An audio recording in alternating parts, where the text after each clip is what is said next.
बरखा उस रोज पार्क में मजे से फुटबॉल से खेल रही थी कि एक शरारती बच्चा आया और उससे उसका फुटबॉल छीनने लगा।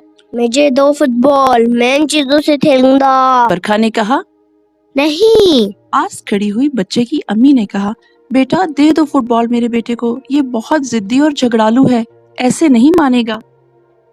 मैं अपनी मम्मा को जाके बताऊंगी, ये नॉटी बच्चा मुझे तंग कर रहा है। बरखा का फुटबॉल छीनने और उसे रुलाने के बाद वो बच्चा मजे से खेलने लगा। थोड़ी ही देर गुजरी थी कि एक और बच्चा आया और मुतालबा करने लगा कि फुटबॉल उसे दिया जाए।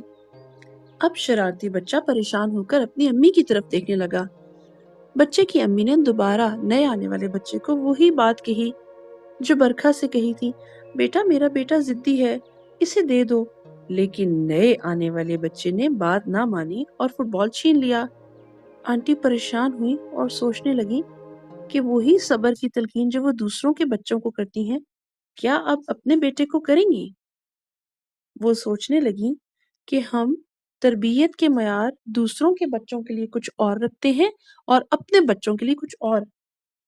उनको ये बात समझ आ गई थी कि रूल्स, मैनर्स, डिसिप्लिन करना, ये सब चीजें सिर्फ दूसरों के बच्चों पे लागू नहीं होती, बल्कि हमें चाहिए कि हम अपने बच्चों को भी वैसे ही डिसिप्लिन करें और सब्र की तलकीन करें जैसे दूसरे बच्चों को करते हैं।